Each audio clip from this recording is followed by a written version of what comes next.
அனைவருக்கும் புத்தாண்டு நல்வாழ்த்துக்கள். அதாவது நம்ம தமிழர்கள் தமிழ் புத்தாண்டை தான் நம்ம விசேஷமாக கொண்டாடணும் அப்படின்ற ஒரு அமைப்பில் இந்த தமிழ் புத்தாண்டு அப்படிங்கிறது வரக்கூடிய ஏப்ரல் 14ஆம் தேதி தொடங்க இருக்குது. நம்மளுடைய தமிழர்களுடைய ஒரு பண்பாட்டில், நம்மளுடைய கணித முறைகளில், நம்மளுடைய சாஸ்திர முறைகளில் முன்னோர்கள் வகுத்து கொடுத்தது எது அப்படின்னு கேட்டிங்கன்னா சித்திரை 1 தான் நமக்கு தமிழ் புத்தாண்டு. பிறக்க போகிற தமிழ் புத்தாண்டு இந்த சித்திரை 1 அப்படிங்கிறது விஸ்வாசு வருடம். அதாவது 60 வருடங்கள் தமிழருக்கு பிரபவ யுவ சுக்ல பிரமோத்துத பிரமோத்பத்தி ஆங்கிரச ஸ்ரீமுக பவ யுவ தாது ஈஸ்வர வெகுதானியா அப்படின்ட்டு 60 வருடங்கள் தமிழ் வருடங்கள் கொடுக்கப்பட்டிருக்கு. அதில் 39வது வருடமானது விஸ்வாசு வருடம். இந்த வருடத்தை நோக்கி தான் நம்ம அடியெடுத்து வைக்கிறோம். நம்ம தமிழர்களுடைய கலாச்சாரப்படி பல்வேறு மதங்களும் பல்வேறு இனங்களும் பல்வேறு கலாச்சாரங்களும் இருந்தாலும் இந்த உலகத்தினுடைய ஆதி கர்த்தா, ஜோதிட சாஸ்திரத்தினுடைய ஆதி கர்த்தா அப்படிங்கிறவங்க தமிழர்கள் தான். அப்படிங்கிறதுல எல்லளவு கூட மாற்றம் இல்லை அப்படிங்கிறத நீங்கள் நல்லா புரிஞ்சுக்கணும். இந்த உலகத்துக்கு சாஸ்திரத்தையும் நாள்காட்டியும் வான சாஸ்திரத்தையும் தொகுத்து கொடுத்தவங்க யாருன்னு கேட்டால் நம்ம தமிழர்கள். நம்ம தமிழ் புத்தாண்டை நம்ம மற்றவங்களுக்கு கொடுத்துட்டு மற்றவங்களுடைய கேலண்டர் எடுத்து நம்ம பயன்படுத்திகிட்டு இருக்கோம். இது மிகப்பெரிய ஒரு தவறு. இந்த இடத்துல நம்மளுடைய தமிழ் புத்தாண்டை நம்ம பின்பற்றணும்னு சொல்லி ஒரு வேண்டுகோளை நம்ம வச்சுட்டு இந்த தமிழ் புத்தாண்டு எப்படி இருக்குது அப்படிங்கிற அமைப்பையும், தமிழ் புத்தாண்டு என்ன, தமிழ் புத்தாண்டுடைய சிறப்புகளையும் நம்ம பேசுவோம். அதாவது நம்மளுடைய தமிழ் கடவுள் அப்படிங்கிறவர் முருகன் தாங்க. அகத்தியருக்கு தமிழை கற்றுக் கொடுத்தவர் யாருன்னு கேட்டிங்கன்னா முருகன் தாங்க. முருகன் தான் தமிழ் கடவுள். அதாவது அவருடைய பிறப்பு வேணால் நம்ம சிவன் பார்வதி அப்படி இப்படின்னு நம்ம சொல்லலாம். ஆனால் தமிழுக்கென்ற ஒரு கடவுள், தமிழினுடைய ஆதி கர்த்தா அப்படிங்கிறவங்க யாருன்னு கேட்டிங்கன்னா முருகன் தான். ஸோ அதனால் நம்ம முருகனை வணங்கி நம்ம இந்த பதிவை தொடர்வோம். சித்திரை 1 அப்படிங்கிறது ஏப்ரல் 14ஆம் தேதி ஆங்கில கணக்குப்படி. ஆங்கில கணக்கை தயவு செஞ்சு யாரும் எடுத்துக்க வேணாம். ஆங்கில நாள்காட்டி தவறானது தான். இது நம்ம சவால் விட்டே சொல்லலாம். ஒரு 15 நாட்கள் ஆங்கில நாட்காட்டியில் காணாமல் போய் அதை தேடி கண்டுபிடிச்சி அதுக்காக நாட்களை திருத்தின ஒரு வரலாறு நம்ம வரலாறு இருக்குது. நல்லா தெரிஞ்சுக்கோங்க. இன்னையிலேருந்து இன்னும் நூற்றுக்கணக்கான வருடங்களுக்கு கிரகணத்தை ஆதி காலத்திலே குறித்து வச்சுருக்காங்க நம்ம முன்னோர்கள். ஸோ அப்படிப்பட்ட நம்மளுடைய தமிழ் வருடப்பிறப்பான விஸ்வாச வருடப்பிறப்பு எப்படி நடக்குது அப்படின்னு பார்த்தீங்கன்னா, திங்கட்கிழமை அன்னைக்கு பிரதமை திதியில் சுவாதி நட்சத்திரத்தில் வஜ்ரம் நாமயோகத்தில் கௌளவ கரணத்தில் பிறக்க இருக்குது. இந்த சித்திரை 1 தாங்க கேரளாவில் ஐயப்பனுக்கு நடை திறப்பு முதல்ல நடக்கக்கூடிய நாள். அப்படின்னா சித்திரை விசு அப்படின்னு சொல்லுவாங்க. விசு அப்படின்னா சமப்படுத்துதல் அப்படின்னு பேர். சித்திரை விசு அப்படிங்கிறத கேரளாவில் விசேஷமாக கொண்டாடுறாங்க. ஏன்னா நம்மகிட்டேருந்து பிழிஞ்சு போன ஒரு மொழி மலையாளம் அப்படிங்கிறது. சரி, விஸ்வாசு வருடத்துக்கு நம்ம முன்னோர்கள் என்ன விளக்கம் கொடுத்துருக்காங்க அப்படின்னா, விஸ்வாசு அப்படின்ற சொல் நேர்மை, நீதி, செல்வம் அப்படின்னு உயர்ந்த ஒரு அர்த்தத்தை வச்சுருக்காங்க. நம்மளுடைய தமிழ் மொழிக்கு நம்ம தமிழ்லேயே அர்த்தங்கள் தேட வேண்டிய ஒரு காலகட்டம் வந்தாச்சு. சரி, இந்த விஸ்வாசு வருடம் அப்படிங்கிறது நேர்மை, நீதி, செல்வம் அப்படிங்கிற ஒரு அர்த்தத்தில் வருது இந்த சொல் அப்படிங்கிறது. இந்த விஸ்வாசு வருடத்துக்கு உண்டான பலன்களாக நம்ம முன்னோர்கள் என்ன சொல்லியிருக்காங்க அப்படின்னு பார்த்தீங்கன்னா, விஸ்வாசு வருடம் தன்னில் வேளாண்மை ஏறும், பசுமாடும் மாடும் பழிக்கும், சிசு நாசம், மறையோர்கள் வாழ்வார்கள், மாதவங்கள் மீறுமே, மற்றுலகில் உண்டு மலை அப்படின்னு சொல்லியிருக்காங்க. மற்றுலகில் உண்டு மலை அப்படின்னு முடிக்கிறாங்க. இதனுடைய அர்த்தம் என்னன்னு கேட்டிங்கன்னா, இந்த வருடம் விஸ்வாசு வருடம் அப்படிங்கிறது ஒவ்வொரு 60 வருடங்களுக்கு ஒரு முறை 39 ஆண்டாக பிறக்கக்கூடிய இந்த விஸ்வாசு வருடமானது வருகின்ற காலகட்டத்தில் எல்லாம் வேளாண்மை உயரும் அப்படின்னு சொல்லியிருக்காங்க. பசுமாடும் மாடும் பழிக்கும் அப்படின்னா நம்மளுடைய பசுமாடுகள் அப்படிங்கிறது நல்ல ஒரு முன்னேற்றத்தை அடையும். மாடு ஆடுகளுக்கு ஒரு நல்ல தீவனங்கள் கிடைத்து அதுவும் நல்ல செழித்து வரும். ஆதி காலத்தில் மாடை தான் செல்வமாக குறிப்பிட்டிருக்காங்க. இன்றைக்கி பணம் அப்படின்ற ரூபாய் தாள்களை நம்ம பணமாக குறிப்பிட்றோம். ஒரு முன்னோர்கள்லாம் மாடு எவ்வளோ இருக்குது, மாட்டினுடைய அந்த குப்பை வேஸ்ட்டெல்லாம் எங்கே ஒரு மனிதன் எங்கே சேகரிக்கிறானோ அதை போய் முதல்ல பார்ப்பாங்கங்க. அதை வச்சு தான் அவனுடைய செல்வம் என்னன்றதை குறிப்பிட்டு பொண்ணு கொடுக்குறதா இருக்கட்டும், பொண்ணு எடுக்கிறதா இருக்கட்டும், இதெல்லாம் நம்முடைய மரபில் இருந்து வந்த ஒரு விஷயம். ஸோ அப்போ இத்தனை மாடுகள் இருந்தால் தான் அவன் செல்வந்தன் அப்படின்ற ஒரு கான்செப்ட் முன்னோர்கள் நமக்கு காமிச்சிருக்காங்க. அப்படிப்பட்ட பசுமாடுகள் மாடும் பழிக்கும் அப்படின்ற ஒரு வார்த்தையை அங்கே குறிப்பிட்டிருக்காங்க. சிசு நாசம் அப்படின்ற வார்த்தையை சொல்கிறாங்க. மறையோர்கள் வாழ்வார்கள். மறையோர்கள்னால் யாருன்னு கேட்டிங்கன்னா, சமுதாயத்தில் முக்கியமாக இருக்கக்கூடிய பெரியவங்க, மற்றவங்களுக்கு வழிகாட்டக்கூடியவங்க வாழ்வாங்க அப்படின்றத சொல்லியிருக்காங்க. மாதவங்கள் மீறுமே அப்படின்ற ஒரு வார்த்தையும் வருது. மாதவங்கள் மீறும் அப்படின்னா ஒழுக்கக்கேடான செயல்பாடுகளில் மனிதர்கள் நடக்க வேண்டிய காலகட்டங்கள் வரும். ஒழுக்கக்கேடுனா என்னங்க? இந்த விரல் தான் ஒழுக்கக்கேடு. இந்த ஒற்றை விரல் தான்.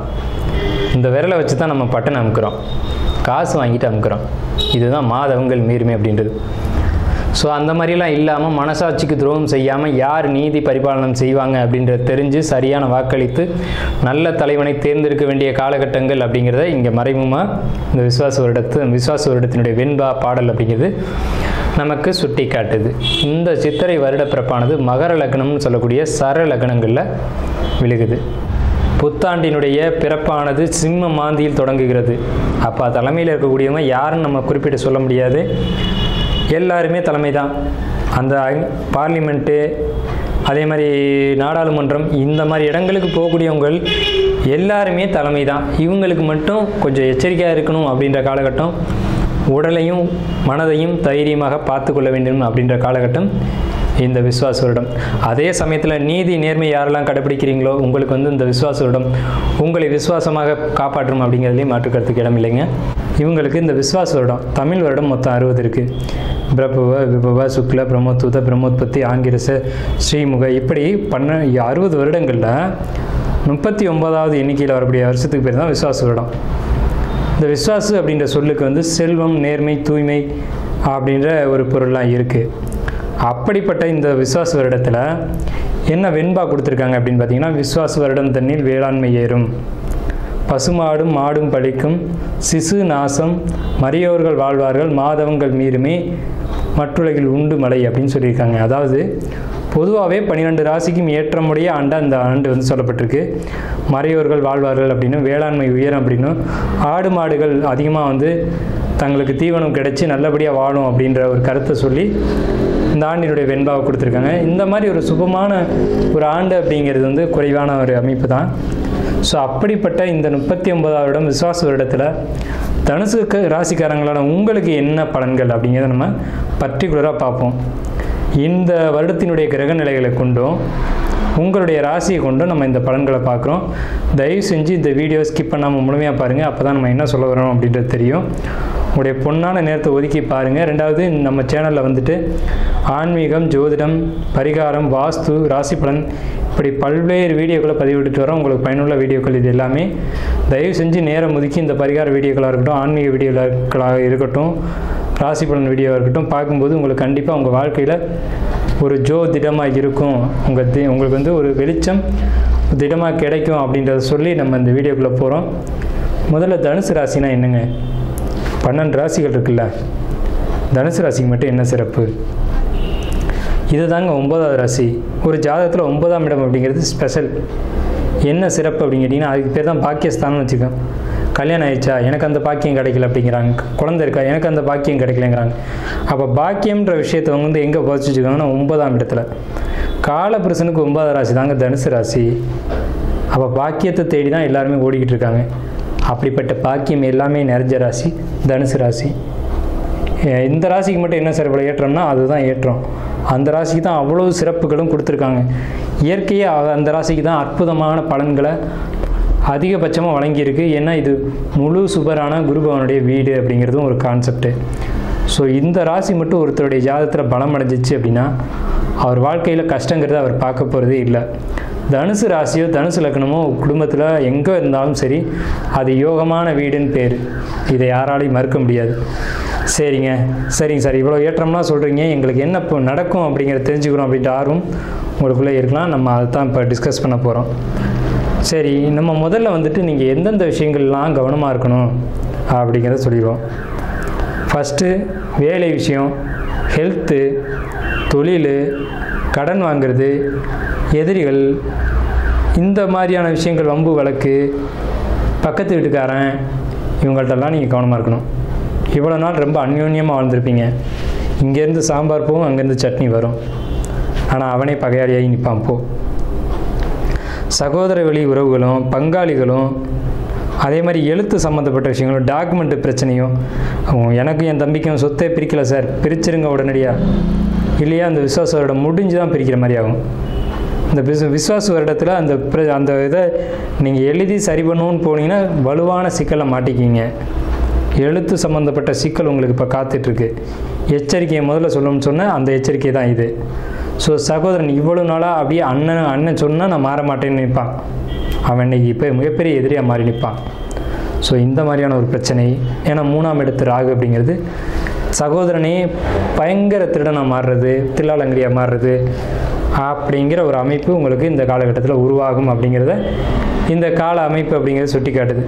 சரிங்க சார், இப்போ 4ஆம் இடம் நல்லா இருக்கா அப்படின்னு பார்த்தோம்னா 4ஆம் இடத்துல சனி இருக்காங்க. ஸோ சனி பலம் தான், அங்கே ஒன்றும் பலகீனம் இல்லை.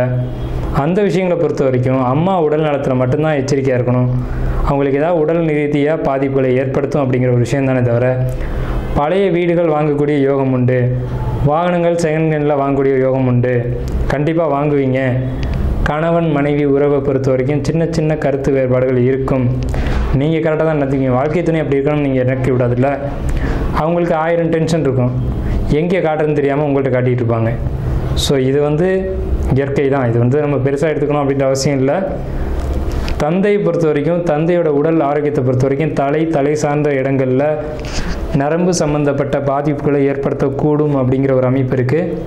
கணவன் மனைவிக்குள்ளே நீ பெரியவனா நான் பெரியவனா இன்றைக்கே முடிவு செய்யணும் அப்படிங்கிற ஒரு அமைப்பெல்லாம் இந்த தனுசு ராசிக்கு இந்த காலகட்டத்தில் நடக்கக்கூடிய அமைப்புகள் அப்படிங்கிறது இருக்குது.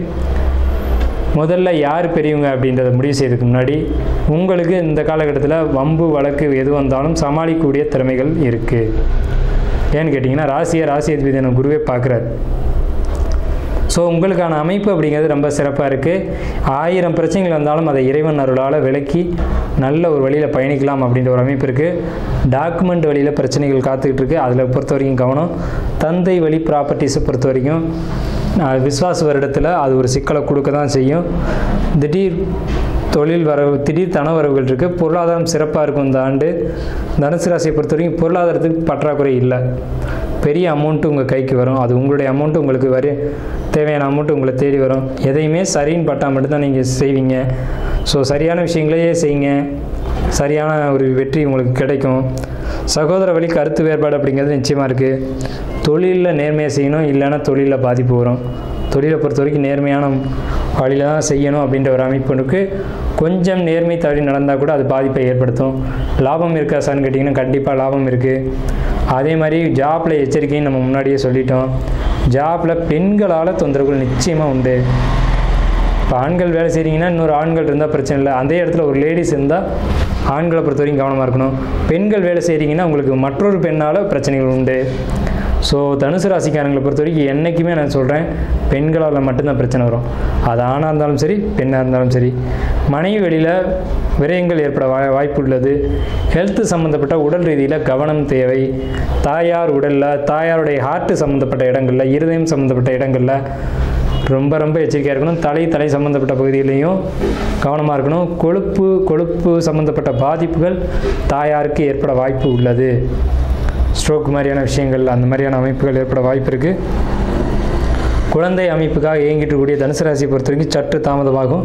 சார் ஆல்ரெடி ஒரு பையன் இருக்கான் சார், இன்னொரு பொண்ணு வேணும் சார் அப்படின்னு கேட்கக்கூடிய தனுசு ராசிக்கு இந்த ஆண்டு காத்திருங்கள். நல்ல ஒரு இந்த ஆண்டினுடைய இறுதியில் உங்களுக்கு குழந்தை வரம் அப்படிங்கிறது கிடைக்கும். அது நீங்கள் என்ன குழந்தை கேட்குறீங்களோ அது உங்கள் ஜாதக ரீதியில் அதன் அடிப்படையில் கிடைக்கும்.